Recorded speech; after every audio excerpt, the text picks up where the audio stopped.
前段时间的 WWDC， 小伙伴们不知道有没有关注呀？可还满意？新系统如期发布 ，M2 也没有缺席。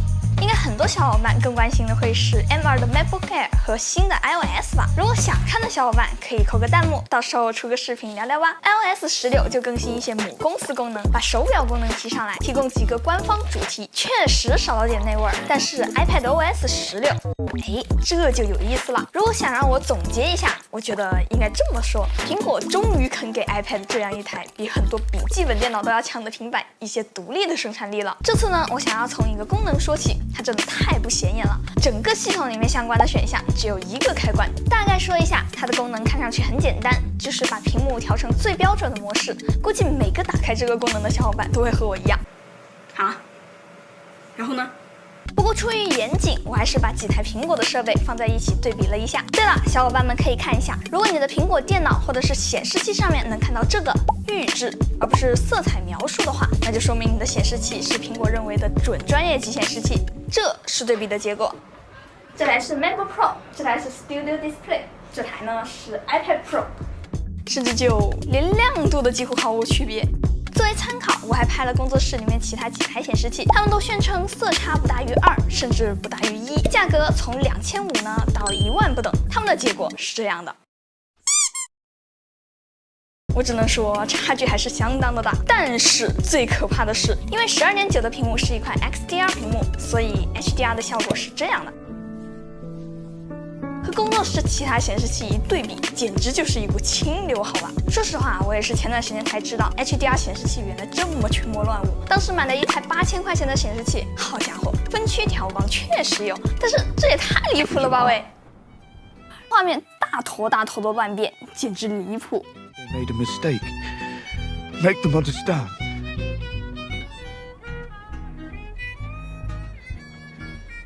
Please, Danny.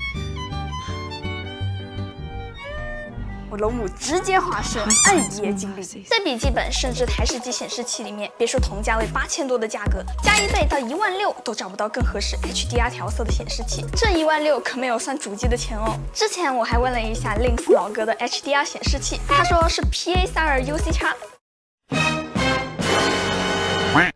好吗？下次一定。所以毫不客气地说，这就是 HDR 调色最便宜的解决方案。8000多块钱买一台 iPad Pro 12.9，甚至不需要再配一台主机。参考模式直接把它从一个稍显娱乐的设备提升了一个级别。但是这还没完，苹果的随行投屏模式居然也升级了。就算你的笔记本是一台不支持 HDR 的 MacBook，iPad Pro 就直接变成了一台 HDR 显示器，1/5的价格就能买到便携款的 XDR Display， 还送一个 iPadOS 系统，这还犹豫啥呀？讲另外一个大更新之前，咱先聊一聊 iPad。咱都知道啊 ，iPad Pro 系列的硬实力相当强悍，尤其是 iPad Pro 12.9，说是个平板，那配置妥妥的就是台升级版的 MacBook Air 啊！加上键盘，它比 Air 还重呢。Mini LED 显示屏，无刘海 ，M1 芯片，随机附送一支笔。价格也和 Air 旗鼓相当，所以对于苹果来说，当然要让他们区分开来啦。My wallpaper beautifully fills the entire display. 所以苹果是怎么解决的呢？iPadOS 没办法变成 macOS， 那就给 macOS 也加上台前调度，那不就像了吗？这另外一个大更新呢，就是台前调度啦。我真的太爱苹果这些翻译了还不如不翻译的翻译了呢。就是因为这个功能，直接让我忍不住更新了开发者预览版。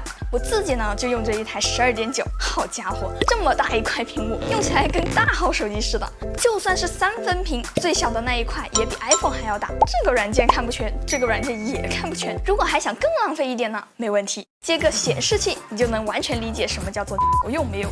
那苹果给的解决方案就是M1。台前调度和缩放这个功能居然只支持带 M1 的 iPad， 也就是 iPad Pro 2021款，还有最新的 iPad Air。小伙伴们觉得到底是因为硬件限制，还是为了差异化呢？有些小伙伴可能就说啊，这台前调度不就是电脑的窗口模式吗？确实，它实现的也就是这个窗口模式，电脑几10年前就已经实现的功能，而且还没有电脑自由。但是根据我之前使用 Surface 安卓平板小窗。还有所谓桌面模式的体验来看，照搬配合触屏是根本不好用的。这不是放大图标就可以解决的问题。最不适合触屏设备的，其实就是过分自由的交互。工作室有些小伙伴，他的电脑平时大概就是这个样子的，别说手指头了，鼠标都操作不了。台前调度的界面可以这样看，中间就是正常的窗口，可以调大调小，乱摆乱放。但是注意咯，有细节的。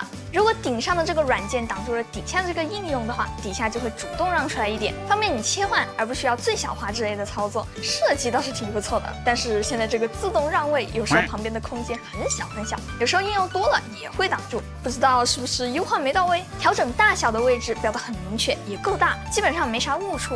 底部熟悉的 dock 栏非常适合粗大笨拙的手指。